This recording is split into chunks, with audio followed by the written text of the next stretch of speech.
자, 기도하겠습니다. 하나님 감사합니다. 오늘도 우리 학생들 이렇게 불러주시고 또 국가 간에 대해서 또 한번 들을 수 있도록 이렇게 기회 주신 하나님 감사합니다. 하나님 아무것도 할 수 없는 주님이 세우셨으니 우리 학생들이 가장 필요한 것들 그때에 맞게 잘 또 입술을 사용해 주시사 하나님이 원하시는 것들 우리 학생들 듣고 또 바른 생각이 잡히고 하나님이 원하시는 우리 학생들로 만들어질 수 있도록 오늘 시작하는 시간부터 끝나는 시간까지 주님이 함께하여 주옵소서. 오늘 주님이 우리 학생들 또 이렇게 함께하면서 많은 것 깨닫는 시간이 되게 주님께서 이 부족한 자를 사용하여 주옵소서. 감사합니다. 모든 영광 주님께 돌렸고 예수님 이름으로 기도 올리옵나이다. 아멘. 자, 전사님 처음에 이제 PPT를 이렇게 띄웠는데 대한민국에 답이 없다고 이렇게 질문을 던졌어. 혁규 안녕. 자, 우리 학생들은 대한민국에 답이 있다고 생각을 해? 지금 우리나라 딱 보니까 관심이 없나? 대한민국에 답이 있다 없다. 대한민국을 보면 답답한 사람. 우리 저기 은택이는 어떤가? 우리 저기 어디 갔지 쟤? 저기 누구냐? 학진이 어디 갔냐? 학진이가 저번에 그러던데 전사님 대한민국이 진짜 너무 답답한 것 같아요 이랬는데 대한민국에 답이 없다. 우리 친구들은 어떻게 생각해? 한번 이야기를 한번 보죠. 대한민국에 나는 답이 있다고 생각합니다. 아니면 아무 생각 없습니다. 아무 관심이 없어요. 아니면 지금 이렇게 뭐 뉴스를 보니까 대한민국이 조금 어렵게 가는 것 같아요. 우리 학생들 생각은 어떤지 한번 이야기 한번 해보자. 답이 없어? 노답이야? 노잼 노답이야? 혁규야? 그치, 답이 없는 것처럼 보이지. 전사님 봐도 답이 없어 보일 때가 많아. 그런데 자, 중요한 건 뭐냐면 이거 안 되네요. 네, 됩니다. 자, 나에게 달렸다. 나에게. 우리 지금 여기 있는 친구들한테 달렸어. 혁규한테 달렸고 채원이한테 달렸고 우리 은택이한테, 초이한테, 뭐 예슬이한테, 정인이한테, 우리 예담이, 지우, 예인이, 뭐 윤주 이렇게 나에게 달린 거야. 그래서 내가 어떻게 하느냐에 따라서 앞으로 대한민국의 미래는 달라진다. 왜냐? 우리 학생들이 이 나라의 미래의 주역이기 때문에 앞으로 우리 학생들이 주인공이 될 거야. 그래서 지금 열심히 신앙생활 잘하고 공부하고 열심히 살고 있는 거야. 열심히 살고 있지? 자, 그럼 들어갈게. 자, 우리나라는 북한과 남한으로 나눠져 있어. 다 알겠지? 북한, 남한. 그리고 저 옆에는 베트남이야. 월맹과 월남으로 나눠져 있어. 근데 월남이란 나라는 지금 지구상에 없어. 사라졌어. 근데 지금 북한과 남한도 이렇게 지금 나라가 존재하지만 저 남한이라는 이 국가가 언제 사라질 줄 모르는 거야. 소은이 안녕. 그래서 나라가 지금 이렇게 있지만 나라가 없어질 수도 있어. 그럼 너희는 갑자기 자다 일어나서 나라가 없어졌다. 한순간에 이럴 수 있는 거야. 월남이 한순간에 무너졌거든. 단 50일 만에 이 나라가 무너졌어. 이 남한도 그렇게 한순간에 무너질 수 있다. 너희가 잠깐 한눈판 사이에 나라가 넘어갈 수도 있다는 거야. 지금 나라가 많이 위태로운 상황에 있고. 근데 이제 과거를 보니까 나라를 어떻게 지켰는지에 대해서 한번 살펴보도록 하자. 자, 우리나라에는 전사님 저번에도 늘 이야기했지만 이승만 대통령이라는 탁월한 이런 대통령이 있었고, 저 베트남에는 탁월한 지도자가 없었어. 저기 티에우라는 대통령이 있었는데 이 대통령도 열심히 했지만 국제적으로나 이제 그 나라에서 탁월하게 리더십을 발휘하지 못했어. 그리고 그 옆에 티에우 옆에 있는 사람은 누구냐면은 저 사람이 부통령이야. 쭝띠엔주라는 이제 부통령인데 저 사람이 월맹과 이제 월남 사람인데 월맹 지금 우리나라의 북한 같은 존재랑 평화 협상이 가능하다라며 이제 그런 분위기를 주도를 했거든. 그러니까 지금 우리나라랑 되게 비슷하잖아. 우리나라 지금 북한과 평화 협정을 맺자, 평화롭게 지내자, 대화로 해결하자 이러잖아. 되게 좋은 것 같지만 실제로는 저 뒤에는 공산화를 하려는 뒤에 꿍꿍이가 있는 거야. 그러니까 나중에 저 월맹이 통일을 하고 보니까 저 사람이 간첩이었다는 게 밝혀졌어. 부통령이. 그러니까 우리나라도 그때 이제 이승만 대통령 시절에 박헌영이나 남로당 이런 이제 간첩들이 많이 있었거든. 그러니까 우리나라랑 지금 베트남이랑 굉장히 똑같은 상황이야. 우리나라 그 이승만 대통령이 그때 대통령이었을 때랑 저 1970년대 저 베트남 저 상황과는 너무나 똑같은 상황인데 이승만 대통령이라는 사람이 있고 저 베트남에는 이승만 대통령 같은 탁월한 지도자가 없었다. 국제법 전문가 이승만 대통령이 있었지만 베트남에는 없었다. 이게 큰 차이였어. 그래서 이승만 대통령 하나로 인해서 한미 상위 방호 조약을 맺고 그리고 그 미군이 우리나라를 지켜줌으로써 우리나라가 이런 이제 그 국방비에 써야 될 돈을 경제 발전에 쓰면서 우리나라가 최빈국 진짜 인도랑 비슷비슷하게 사는 우리나라였어. 못 먹고 못 살고 이런 나라였는데 지금 상상할 수 없잖아. 근데 그때 당시에는 엄청나게 못 사는 나라였는데 12 경제 대국으로 이렇게 만들어졌다. 이게 이승만 대통령 이런 사람을 통해서 대통령을 통해서 우리나라가 이렇게 만들어질 수 있었다. 그러니까 지금 너희가 되게 중요한 거야. 너희가 하나님 말씀을 듣고 너희가 어떻게 만들어지느냐가 되게 중요한 거야. 이승만 대통령이 그때 저번에 이야기했잖아. 감옥에서 자기의 시간을 낭비하지 않고 열심히 공부하면서 열심히 국제적으로 모든 것들을 공부하며 자기 미래를 설계하면서 만들어갔단 말이야. 그러니까 우리 학생들이 지금 어떻게 나를 잘 만들어가고 시간 관리를 잘하고 이게 굉장히 중요하단 말이야. 하나님이 너희를 부르시고 다 쓰시는 목적이 있어. 자, 그때 그래서 이제 또 이제 그 베트남을 보면은 베트남에 다 간첩이었어. 여기 보면은 뉴욕 헤럴드 트리븐 기자라는 사람은 정보기관 최고 책임자인 친척을 이용해서 50여에 걸쳐 핵심 군사 정보를 월맹에 넘겼어.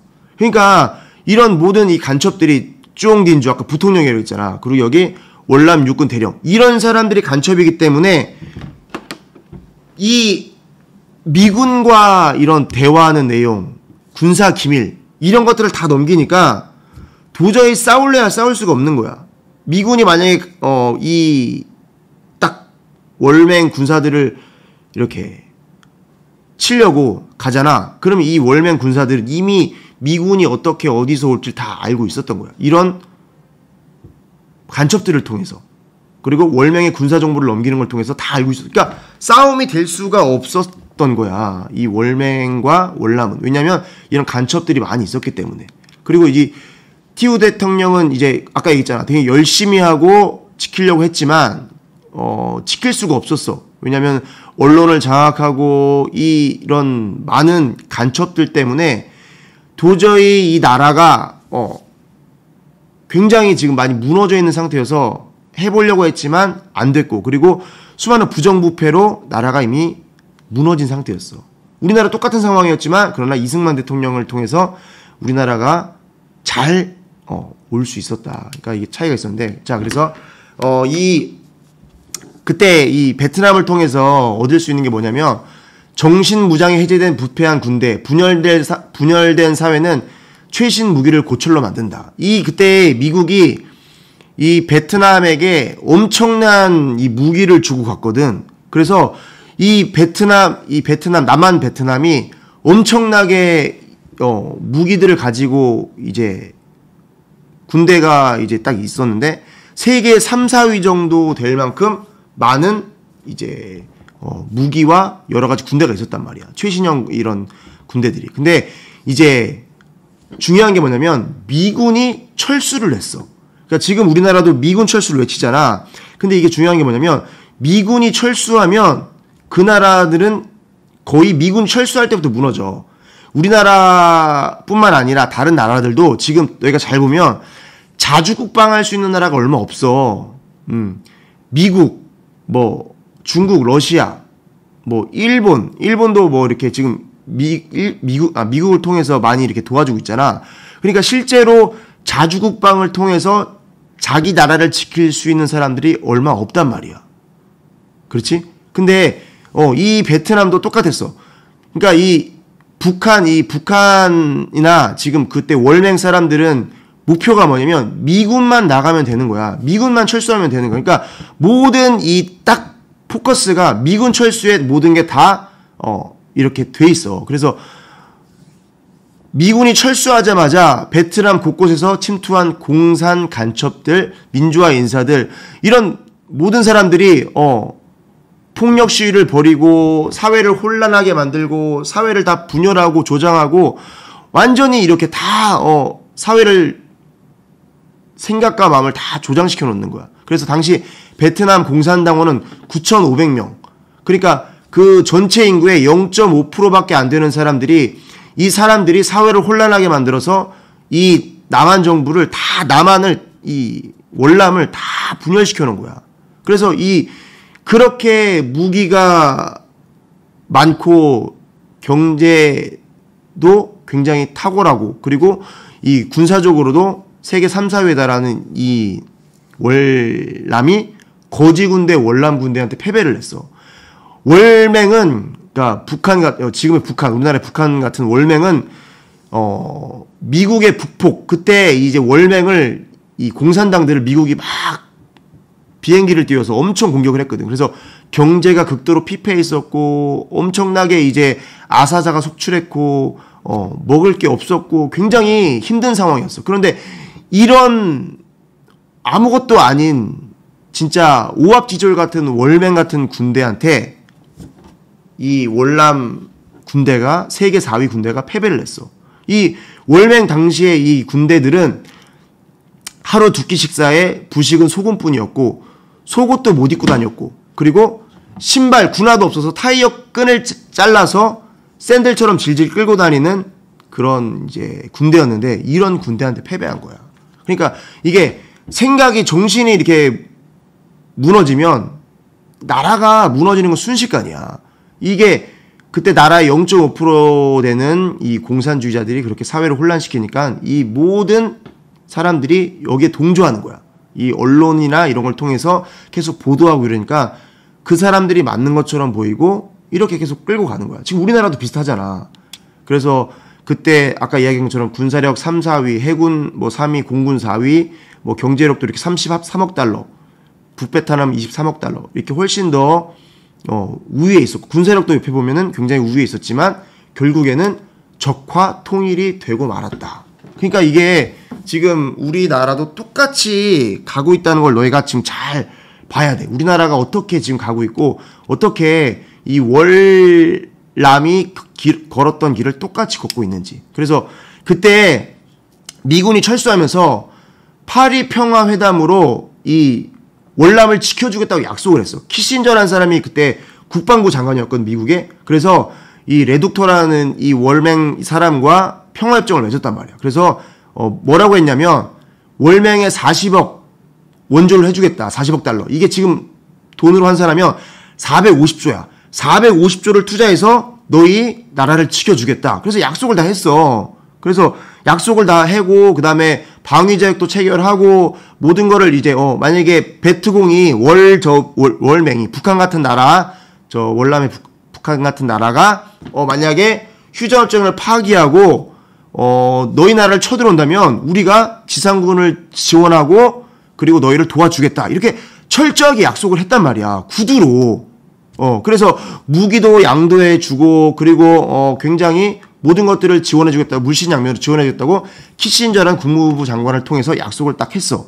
그래서 키신저가 철저히 약속하고 갔는데 키신저라는 사람이 국무부 장관이 이 약속이 이 평화협정을 맺었으니까 이게 최소한 10년은 가겠다 이렇게 믿고 갔는데 10년은커녕 금세 이게 이 월맹이 월남을 쳐들어와서 공산화가 됐단 말이야. 그래서 600여만 명이 처형되고 그 다음에 100여만 명이 보트 타고 나라를 탈출하고 그래서 그 100만 명이 보트 타고 탈출했는데 10만 명 이상이 목숨을 바다에서 잃고 그래서 이 참혹한 이런 일들이 벌어졌는데 만약에 진짜 지금 우리나라가 이렇게 상황이 미군 철수해서 북한이 이렇게 우리나라를 집어삼키잖아. 그럼 너희도 저번에도 이야기한 것처럼 우리 기독교인들은 다 죽을 수밖에 없어.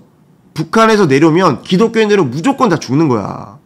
그리고 똑똑한 사람들, 배운 사람들, 이런 사람들은 다 죽을 수밖에 없어. 그러니까 이게 우리가 지금 나라를 잘 지킬 수 있어야 돼. 그러니까 지킬 수 있는 게 뭐냐면 생각을 잘 지켜야 돼. 내가 역사관을 잘 가지고 국가관을 잘 가지고 저 월남이 어떻게 망했고 우리나라는 어떻게 지켜졌나 이거를 잘 알아서 우리가 잘 행할 바를 알아야 돼. 역사를 왜 배우냐면 과거에 일어났던 일들을, 과거에 실패했던 일들을 우리는 실패하면 안 되겠다. 과거에 성공했던 것들을 우리도 잘 행해서 이렇게 나라를 지켜야겠다. 그래서 국가관이 중요한 거고 역사를 어떻게 배우냐가 굉장히 중요한 거야.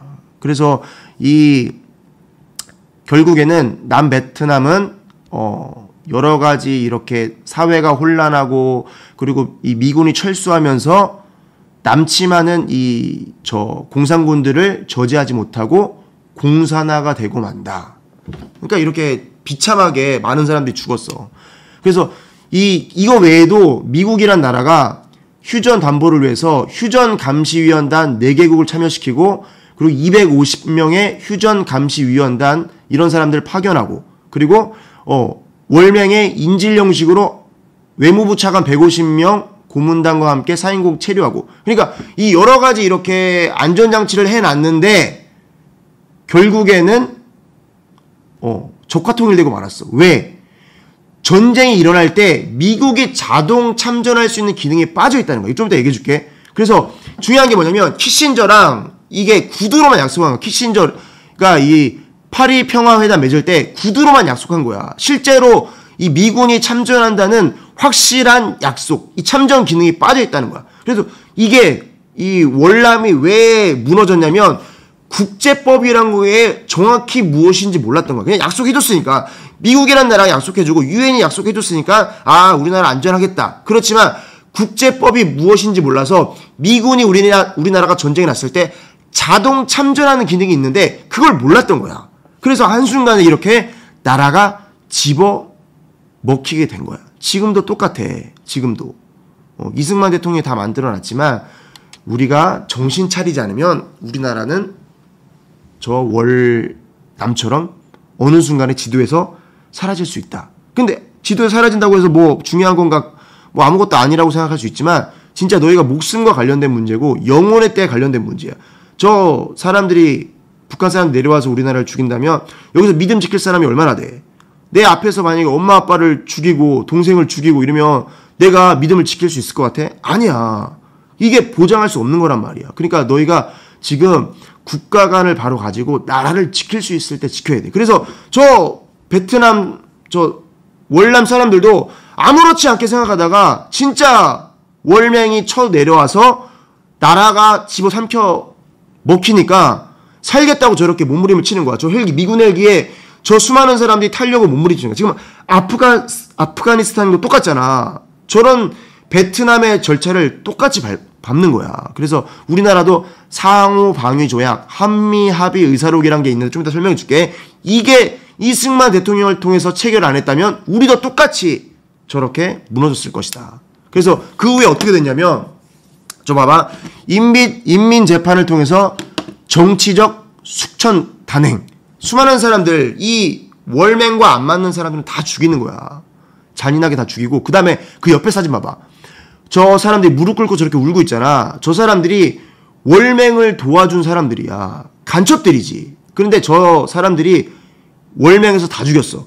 너네는 저 민주주의 자유로운 사회에서도 배신을 했는데 너희는 또 배신할 수 있다. 그래서 다 죽여버렸어. 감옥에 가두고 죽여버리고 했단 말이야. 그리고 저 배 타고 도망가는 거 보트피플 아까 이야기한 것처럼 100만 명이 보트피플을 살려고 배를 타고 탈출했는데 거기서 10만여 명 정도가 죽었다. 그리고 수많은 사람 저기 총으로 저렇게 죽임을 당하고 고아들이 발생을 하고 저기 빨개 먹고 뛰어온 여자 있잖아. 저기도 부모님을 잃은 저 유명한 사진인데 네이팜탄이란 게 있어. 그게 딱 뿌려지면 불이 붙는 거야. 그래서 사람들 다 불태워 죽이는 거야. 뭐 그때 말로 말하면 사람들을 불고기로 만든다. 뭐 이런 표현을 쓰는데 저렇게 다 불태워 죽이는 거야. 그러니까 이렇게 전쟁 고아들이 발생하고 자식들이 죽어가고 이 나라가 전쟁이 일어나서 저렇게 공산당들에게 수많은 사람들이 죽어가고 전쟁고가 발생하고 이렇게 나라가 참혹한 상태로 전락해버린다는 거야. 특히 기독교인들은 엄청나게 죽는 거야. 우리 학진이 똑똑한데. 그러니까 야 너희가 지금 국가관을 잘 겨져야 돼. 학진이 대단하다. 장민이 안녕. 학진이 안녕. 예한이 안녕. 은택이 안녕. 그래서 이것도 교과서에 나올 텐데. 그래서 이렇게 망했는데 그럼 베트남과 한반도의 자세한 상황.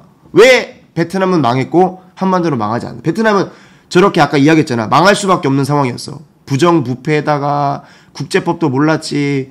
미군도 철수했지. 도저히 저 베트남은 유지할 수가 없는 거야. 근데 이 우리나라는 어떻게 살아남을 수 있었냐. 아까 전에 얘기했지만 이승만 대통령이라는 사람이 있었다는 거야. 국제법 전문가. 하나님이 쓰시는 사람.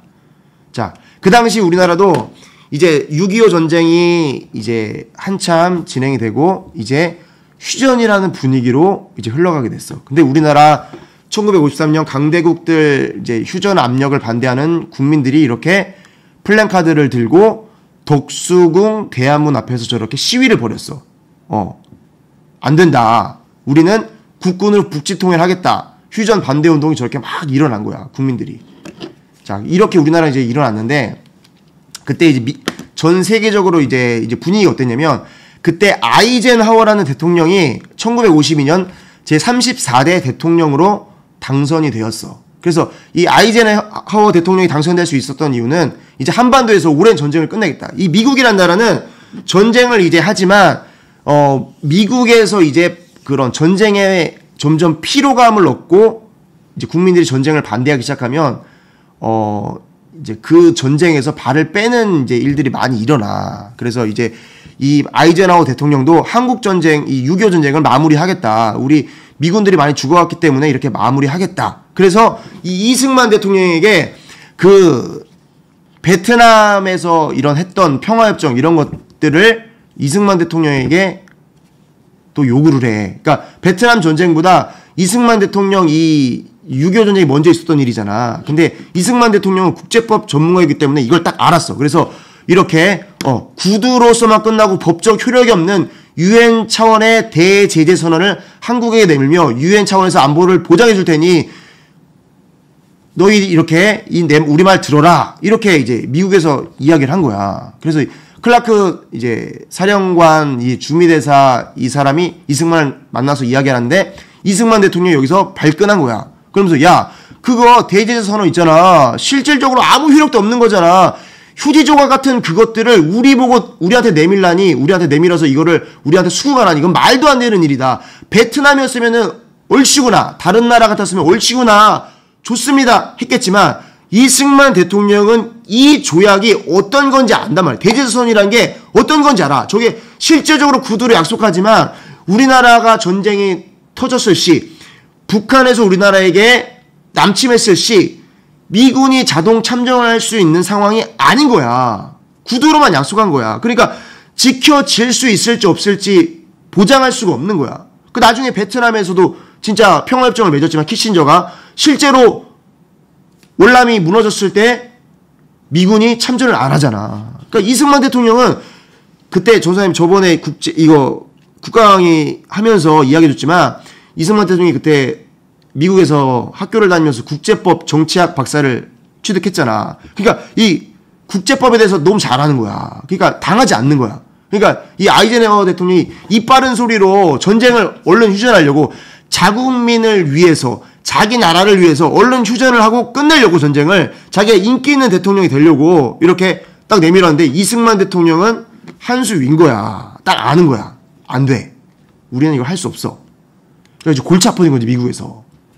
그래서 이승만 대통령은 우리는 북진 통일을 하겠다. 우리는 뭐 아니면 도다. 우리는 진짜 국군을 데리고서라도 북진 통일을 하겠다. 그러니까 이 미국이 굉장히 골치 아픈 거야. 이승만이라는 사람이. 그래서 이승만이라는 사람이 대통령이 나갈 때는 너희가 공산 침략에 대해서 우리가 그것을 완전히 패퇴시키거나 우리가 패퇴한 것 타협적 해결책은 없다. 이승만 대통령이 이렇게 얘기하거든. 그러니까 진짜 통일하든지 아니면은 우리가 저 북한한테 먹히든지 둘 중에 하나다. 중간은 없다. 이렇게 확실하게 딱 얘기를 한 거야. 그래서 이승만은 대제재선이라는 것에 대해서 정확히 알고 있었다. 자, 그러면 대제재선언 내용이 뭐냐? 미국이 제안한 게, 야, 20개 사단 만들어줄게 너희. 이게 무슨 얘기야? 너희가 알아서 지켜. 이 얘기야. 20개 사단 만들어줄 때까지 도와줄게. 근데 나라는 네가 지켜. 우리나라가 어떻게 지켜? 우리나라가 저 소련과 중국과 뒤에서 봐주는 저 북한을 어떻게 이기냔 말이야. 말도 안 된단 말이야. 그리고 미군은 오키나와로 철수하겠다. 나만 포기하겠다는 말이야, 이거는. 그리고 16개국 UN 참전국 공동으로 한국 안보 보장하겠다. 말로만. 이 유엔권이 빌어서 전쟁을 재발을 억제하겠다는 것인데, 야, 저 공산당들이 그런 게 어딨어. 약속을 해놓고도 쳐들어오고 약속을 그냥 휴지 조각처럼 여기는 집단이 저 공산당들인데, 쟤네들은 약속 이런 게 없어. 쟤네들은 그냥 아나무인이야. 쟤네들은 약속 이게 없고 그냥 먹고 보는 거야. 쳐들어오고 보는 거야. 그러니까 저 공산당들은 믿을래야 믿을 수가 없는데 유엔권이 빌어서 전쟁을 재발을 억제하겠다는 거야. 야, 유엔이 우리나라를 만들어준 나라인데 그걸 무시하고 유엔이 경고를 했잖아. 너네 쳐들어가지 마. 철수해. 철수 안 하잖아. 그래서 유엔이 우리나라 와서 전쟁을 해주잖아. 아무리 그렇게 철수하라고 해도 말을 안 듣는 놈들인데 유엔권이 빌어서 전쟁을 재발을 억제하겠다. 이건 말도 안 되는 사건인 거야. 그러니까 그냥 말로만 구도로만 지켜주겠다 이거야. 그러니까 이승만 대통령이 믿을 수가 없지. 그래서 우리는 안 돼, 못해 이렇게 한 거야. 국제법을 아니까. 미국이 어떻게 빠질 걸 알기 때문에. 이승만 박사 하버드대 대학원 나왔고 프린스턴 박사, 그리고 워싱턴 학부 이렇게 나왔어. 됐지? 은퇴가 저는 좀 살짝 헷갈려갖고 전에 하던 내용인데 대학이 정확히 얻는 그래서 이 베트남이 그렇게 평화협정 맺고 2년 안에 공산당으로 통일된 걸 이제 통일된 것처럼 이 이승만 대통령도 이런 베트남이 겪은 사건을 일어나지 않았지만 그 전에도 이런 일들이 일어날 거다 알고 있었던 거야. 그래서 안심이 안 되기 때문에 한미 상위 방위 자격을 체결하고도 1년 동안 밀고 당기기를 하는데, 이게 뭐냐면 한미 상호 방위 조약으로는 이게 완벽한 방어를 할 수가 없어. 주한미군이 우리나라에 주둔을 해야지만이 확실한 동맹을 체결하는 게 될 수가 있는 거야. 왜냐면 미국이란 나라는 대통령이 약속을 하잖아. 그렇다고 지원해 주는 게 아니고 미국은 의회라는 게 있어. 의회가 최종 결정을 해야지 미군 병사들이 참전할 수가 있는데, 근데 만약에 미군이 우리나라에 와서 공격을 당하잖아.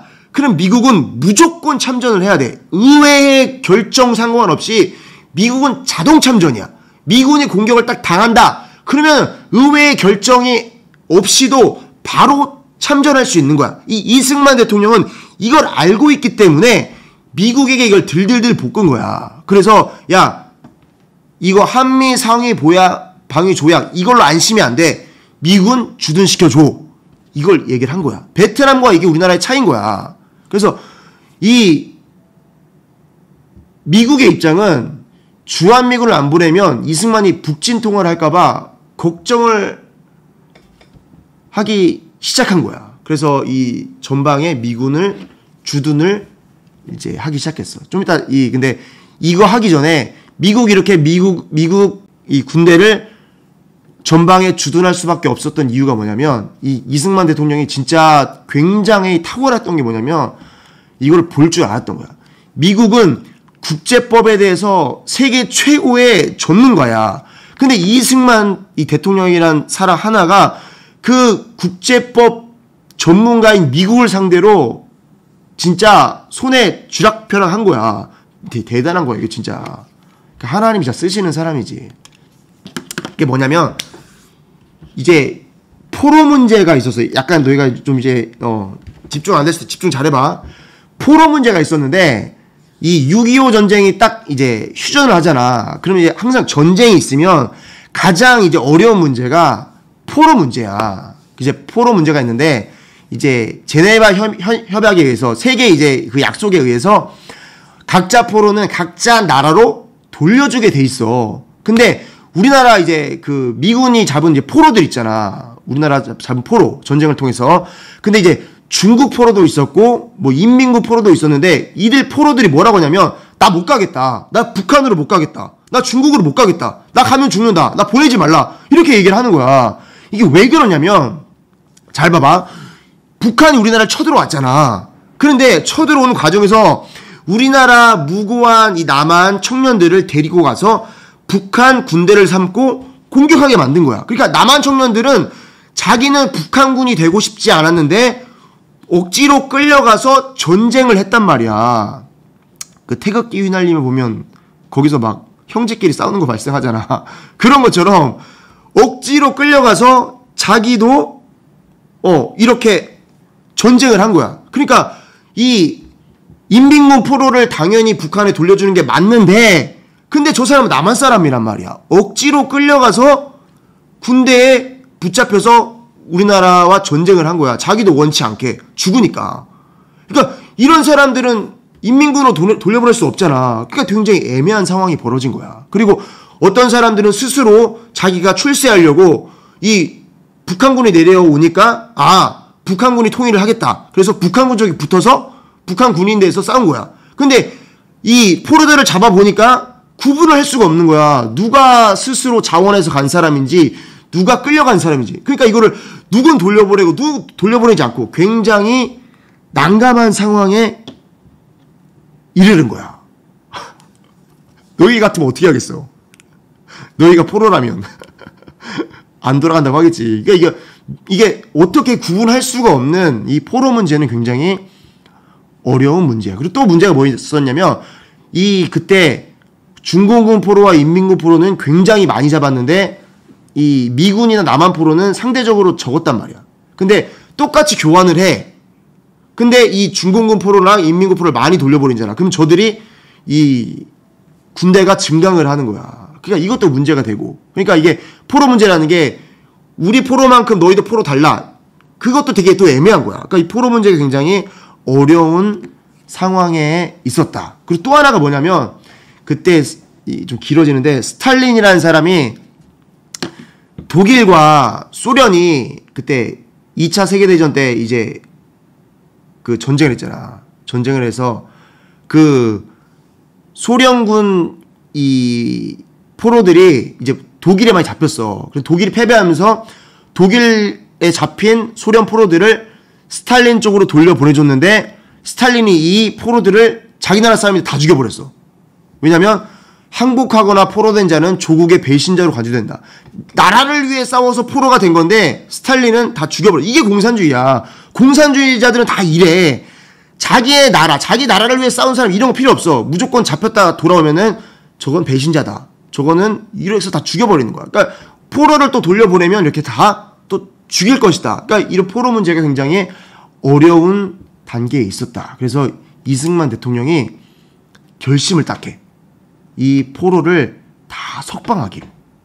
근데 이 미국이 어떻게 하고 있었냐면 포로 상환을 위해서 준비를 이제 거의 다 맞추고 있었어.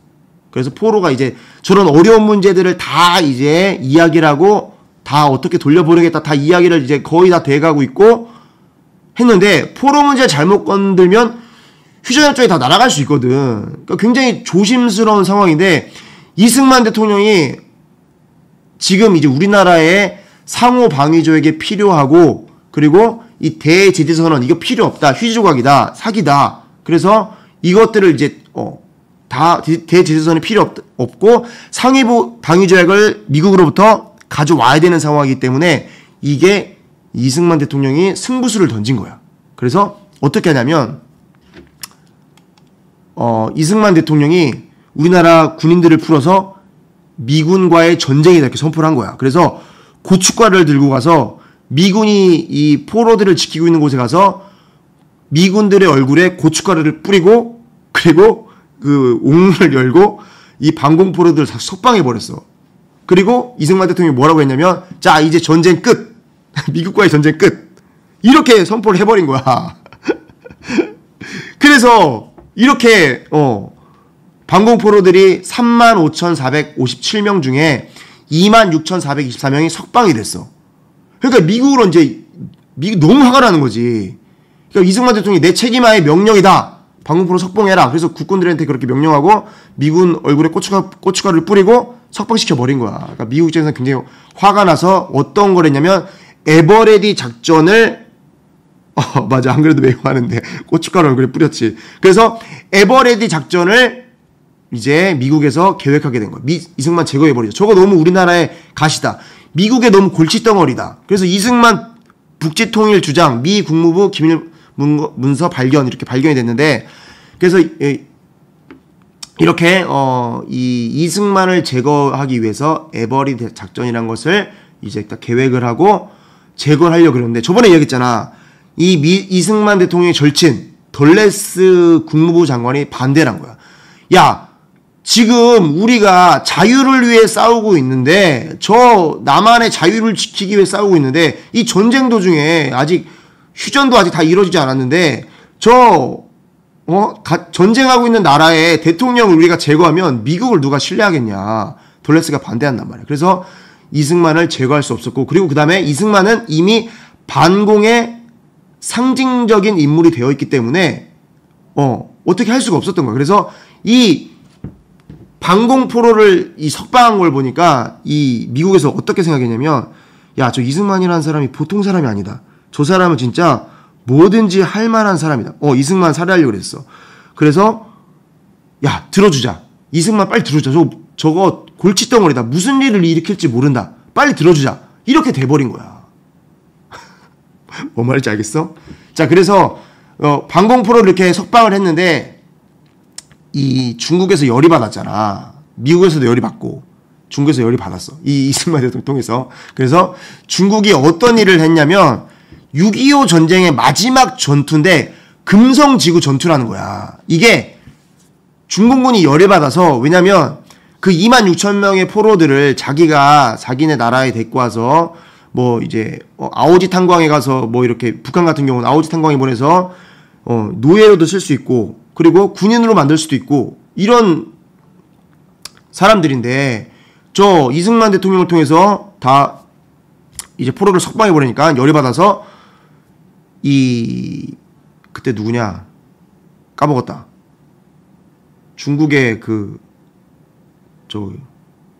하여튼 중국의 그 대장이 까먹었다 누군지 그 사람이 12개 사단을 이제 끌고 우리나라 국군 5개 사단을 공격을 해. 그래서 거기서 우리나라 남한 군대 5,000명을 포로로 잡아가.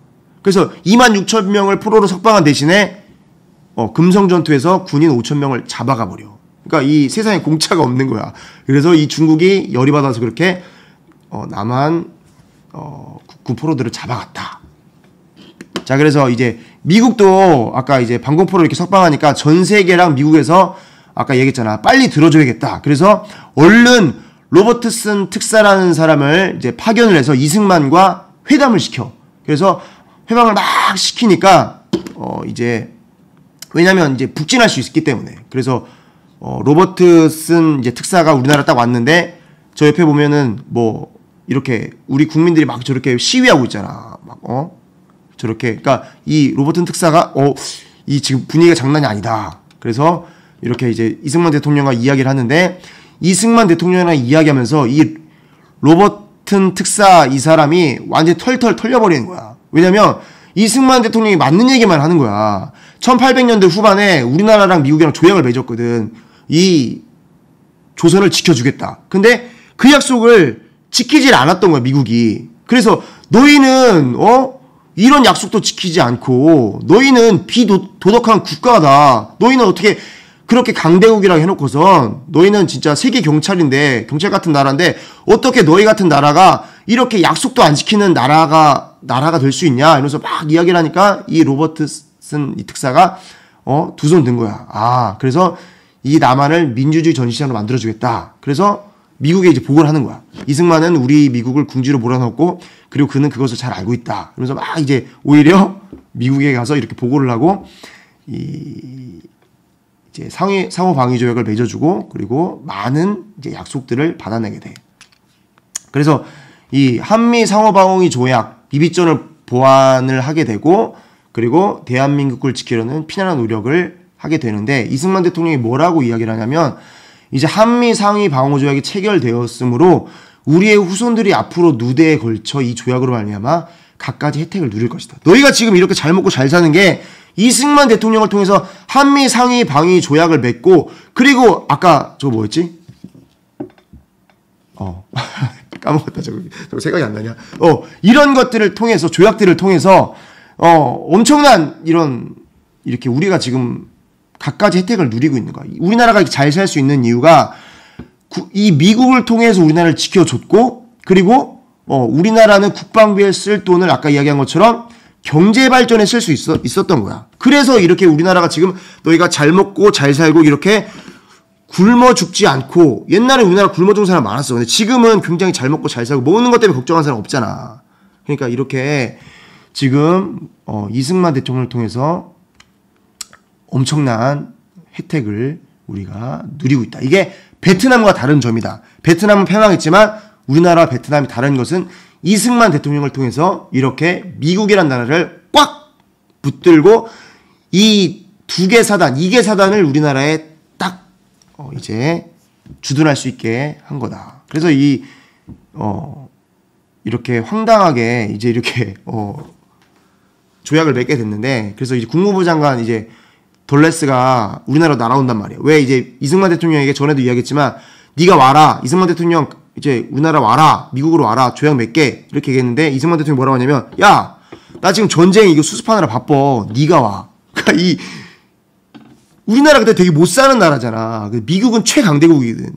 최강대국의 국무부 장관이 최빈국의 대통령을 만나러 날아온단 말이야. 그러니까 이 돌레스 국무부 장관이 너무 황당한 거야. 아니 이렇게 연약한 나라에서 대통령이 이 최강대국의 국무부 장관을 오라가라 한 거는 당신밖에 없을 거라고. 그러니까 이게 너무 황당하게 이런 일들이 좀 발생을 했고 그리고 이제 이런 조약을 통해서 이승만 대통령은 미국의 발목을 꽉 잡고 우리나라를 지켜줄 수밖에 없게 이렇게 베트남과 다른 점이 이거라는 것이다. 자, 그럼 우리 학생들 한번 이야기를 한번 해보자.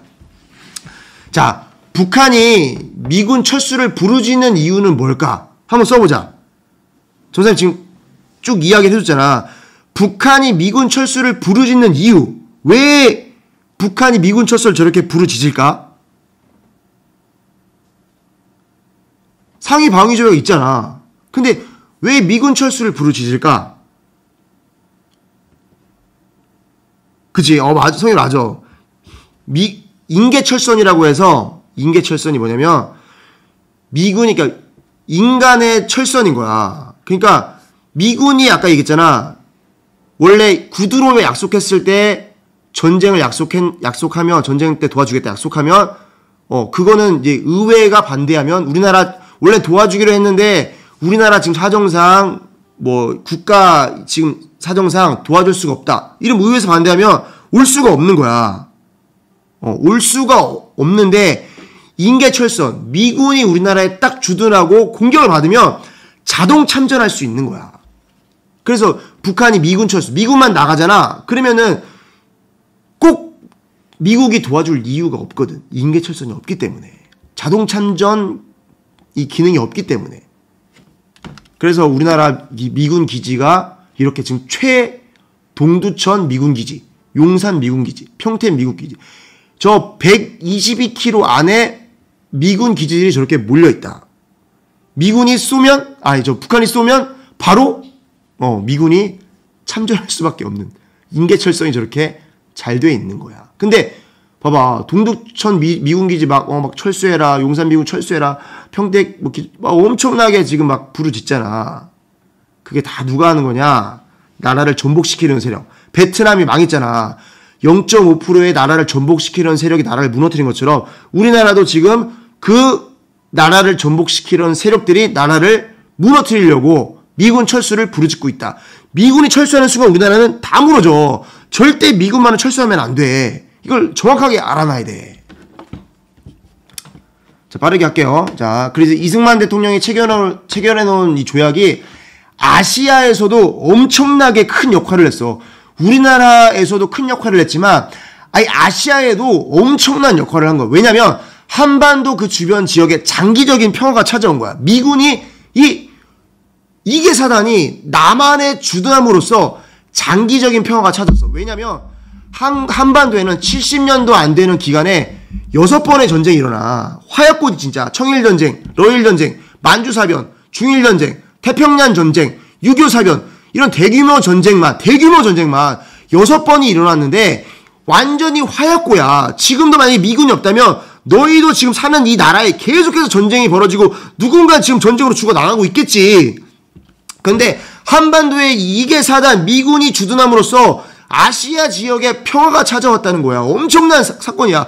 화약고에서 뇌관을 제거한 거랑 똑같은 일이 벌어진 거야. 이승만 대통령의 이 한미 상호 방위 조약 이게 값으로 따지기 어려울 정도로 엄청난 가치를 가지고 있다는 거야. 아까 이야기한 것처럼 또 두 번째는 미국이 방위를 확고하게 함으로써 한국은 비약적인 경제 10위권의 대국으로 발전할 수 있었다. 그래서 한강의 기적으로 이게 이어졌던 거고, 그리고 한미동맹으로 한국은 군사강국 70만 대군에 육박하는 군대를 만드는 나라가 됐어. 우리나라가 조선이 망할 당시에 우리나라 군대가 몇 명이었냐면 8,725명이었어. 이게 무슨 군대야. 한 나라의 군대가 8,725명밖에 안 됐어. 우리나라가 얼마나 약했고 군사적으로 얼마나 연약했고 나라가 얼마나 무너져 있는지 이것만 봐도 알 수가 있단 말이야. 근데 지금은 70만에 육박하는 엄청난 대군이 있다. 한미동맹으로 인해서. 그리고 한미동맹은 민주화 이바지했고 미국의 지원을 받은 한국은 외교망이 굉장히 확대되는 이런 일들이 일어났고, 그리고 우리나라가 대륙국가였는데 전 세계 해양 문명권으로 진출하는 무역으로 먹고 사는 나라가 될 수 있었고, 그리고 한미동맹, 우리나라도 굉장히 폐쇄적인 나라였어. 너희가 흥선대원군 걸 알지 모르겠지만 우리나라 그전엔 굉장히 폐쇄적인 국가였지만 지금 굉장히 개방적인 국가로 이렇게 발전할 수 있었고, 한미동맹은 한국의 기독교에 큰 영향을 끼쳤다는 거. 그래서 한미동맹은 인류 역사상 가장 성공적인 동맹으로 평가받는 거야. 인류 역사에서 7,000년 동안 약소국 지도자 가운데 이승만만큼 강대국에 당당하고 할 말을 다한 인물이 어디 있어. 이승만만큼 한미동맹만큼 약소국에 유리한 이익을 가져다준 외교 사례가 없어. 미국이 저렇게 말도 안 되는 이 동맹을 맺어둔 나라가 없단 말이야. 강대국이 자발적으로 약소국 안전을 지키고자 인질을 자체한 사료가 주한미군 외에 어디 있겠어. 야, 미군이 2개 사단이 우리나라 와 있는, 인질로 와 있는 거야. 미국 입장에서 보면은. 이런 사례가 없단 말이야. 이승만 대통령이란 이 사람, 하나님이 쓰시는 사람, 하나님이 변화시켜서 쓴 사람을 통해서 엄청난 우리나라는 이런 번영과 이런 강력한 군대를 지금 보유할 수 있었고, 이런 사람이 또 나와야 돼. 그게 내가 돼야 돼. 그게 너희가 돼야 돼. 알겠지? 그래서 중요한 거야. 자, 이거는 넘어갈게요. 그리고 또 우리나라에 핵폭탄이 떨어질 뻔한 적도 있었어. 근데 이건 진짜 하나님의 은혜로 우리나라에 핵폭탄이 떨어지지 않았다는 거. 이거는 나중에 읽어봐. 너희가 이게 전사님 여기 멈춰서 읽어봐. 로젠버그라는 사람들이 그 소련의 간첩이었는데 그 미국 사람이었는데 미국의 그 핵무기 그 기술을 소련한테 넘겨줬어. 그래서 소련이 핵무기를 만들고 우리나라의 핵무기를 떨어뜨릴 뻔한, 그래서 우리나라가 초토화될 뻔한 이런 일들도 있었다. 이것도 알아도. 그러니까 너희 지금 다 없을 뻔했어 진짜 핵폭탄으로. 우리나라 완전히 잿더미 될 뻔했는데 지금 이렇게 남아있다. 자, 이제 끝났어요. 그래서 우리나라 저 지도를 보면 저 위에 저게 교회야, 빨간 게. 우리나라 지금 저 이승만 대통령, 한국교회, 기독교회가 엄청나게 지금 자유롭게 신앙생활 할 수 있다는 거야. 저 빨간색이 다 교회라는 거. 근데 반대로 이 베트남은 공공 서비스를 거부당한 베트남 기독교인, 너희 하나님한테 부탁해라는 말을 들을 정도로 그렇게 있고, 그리고 우리는 자유롭게 신앙생활 할 수 있는데, 저기 우리나라 지금 우리 교회거든. 베트남 공산당 아래서 종교 자유를 외치는 이 기독교인들은 체포 구금되거나 숲에서 숨어서 예배한다. 그러니까 너희가 지금 자유롭게 예배할 수 있는 게 진짜 감사한 거다. 그래서 이게 마지막 끝이야. 이제 주한미군 철수 이 평화협정은 한국의 사형 선고 같은 것이다. 그러니까 미군 철수하면 너희가 깜짝 놀라야 돼. 베트남이 망한 것처럼 우리나라도 망할 수 있다. 진짜 주한미군 철수는 주한미군 사령관이 이야기하잖아. 아, 우리나라 사람도 아니야. 저 미국 사람이 이건 한국 사형 선고야, 얘들아. 너희 진짜 주한미군은 한국이 환영하고 필요로 할 때는 주둔하지만 철수를 요구하면 떠날 거다. 미군 철수하면 저 베트남이 망했잖아. 아프가니스탄이 미군 철수하는 순간 탈레반에게 장악당했잖아. 그러니까 미군이 철수하는 순간 저 북한이 기다리는 거야, 이거는. 그러니까 진짜 미군 철수한다. 우리 진짜 기독교인 다 끝난 거야. 미군 철수만은 절대로 안 돼. 미군이 우리나라 있어서 인계철선처럼 지켜줘야 돼. 이 자동참전 기능이 있어야 된단 말이야. 그러니까 미군 철수 외치는 사람 보면 깜짝 놀랐대. 저 사람 도대체 사상이 어떤 생각이지? 어떤 생각이? 너희 친구들 중에서도 아무 생각 없이 이 배우는 사람들은 미군 철수해야지 이렇게 이야기한단 말이야. 그럼 깜짝 놀라야 돼. 야, 얘 지금 이런 사람들이 우리나라에 많잖아. 이런 학생들이 많잖아. 그럼 우리나라 나중에 끝나는 거야. 미군 철수할 수밖에 없어. 국민 대부분이 원하면 미군은 철수할 수밖에 없다는. 주한미군 한국이 환영하고 필요할 때는 주둔하지만 철수 요구하면 떠날 거다. 떠날 수밖에 없단 말이야. 그래, 진현세 말처럼 미국인도 아는데 답답한 거야. 외국에서 보긴 답답한 거야. 저 이승만 대통령에 대해서 저렇게 진짜 이승만 대통령이 죽을 수도 있었거든. 자기 목숨 걸고 이거 맺은 거야. 자기 죽을 수도 있었어. 이승만 대통령은 미국에서 편하게 살 수 있단 말이야. 공부도 잘해, 똑똑하지. 얼마든지 미국에 성공할 수 있었지만 나라를 생각하기 때문에 나라를 지키려고 저 미국 바지가랑이를 붙잡고 안 돼, 너 못 나가. 끝까지 붙드는 거야. 자기 목숨. 에버리드 작전 통해서 죽일 수도 있었는데 나라를 지키기 위해서, 나라를 지키려고 저렇게. 근데 이런 걸 모르고 정말 국가관이 잘못돼서 나라를 팔아주는 이런 내가 되면 안 되는 거야. 그러니까 이게 생각이 진짜 중요한 거야. 생각 때문에 망한 거야. 생각 때문에. 베트남이 생각 때문에 망해. 생각이 다 무너져서 죽은 거야. 망한 거야. 나라가 지도에 사라진 거야. 너희도 생각이 죽잖아. 이 나라는 사라질 수밖에 없어. 하나님이 지킬 만한 가치가 없으면 이 나라는 사라질 수밖에 없어. 그래서 사람들이 이야기하잖아. 미안해, 끝이라고 그랬는데 이승만 미국의 앞잡이였다. 이 말도 안 되는 이야기야. 지금 좌파 이 사람들이, 이 나라를 전복시키는 사람들이 이승만을 무너뜨려야지 자기네들이 정당화 된단 말이야. 그러니까 이렇게 계속 하는 거야. 이승만이 미국의 앞잡이였다면 그러면 에버리디 플랜은 왜 나온 계획이야? 미국과 목숨을 걸고 대립각을 세우면서 나라를 지키려고 왜 했어? 역사를 잘못 배우면 이 나라의 미래는 뻔하다는 거야. 국제법 이승만 대통령을 통해서 세계 최고의 국제법 지식을 가진 전문가 미국을 상대로 얻어낸 하나님의 선물이야, 이거는. 이 한미 상위 방위 조약은 하나님의 우리나라에게 준 선물이야. 마지막. 그래서 우리나라에는 기도가 있다. 기도가 무너지면 나라는 무너지고 만다. 이게 목사님이 옛날에 설교 때 이야기하신 거거든. 삼각산에서 기도했던 시절에 어마어마하게 한국교회가 부흥되고 기도하는 사람들이 많았다. 이것은 내 경험이다. 삼각산에서 기도하다 보면 삼각산이 떠나갈 정도로 일제히 부르짖는데 그 부르짖음이라는 것은 처절할 만큼 부르짖는다. 신기한 게 뭐냐? 똑같은 감동, 똑같은 영감이 삼각산 기도하는 모든 사람에게 오는 것이다. 그 시간에 다급하게 주여 외치니까 그 소리가 보통 소리가 아닌 거야. 두세 시간 기도하고 나면 조용해진다. 그 기도 들으시고 하나님께서 상당히 큰 국가의 문제나 상당히 큰 문제를 해결하심을 아무도 모르나 기도하는 사람만 안다. 그러니까 기도해야 돼.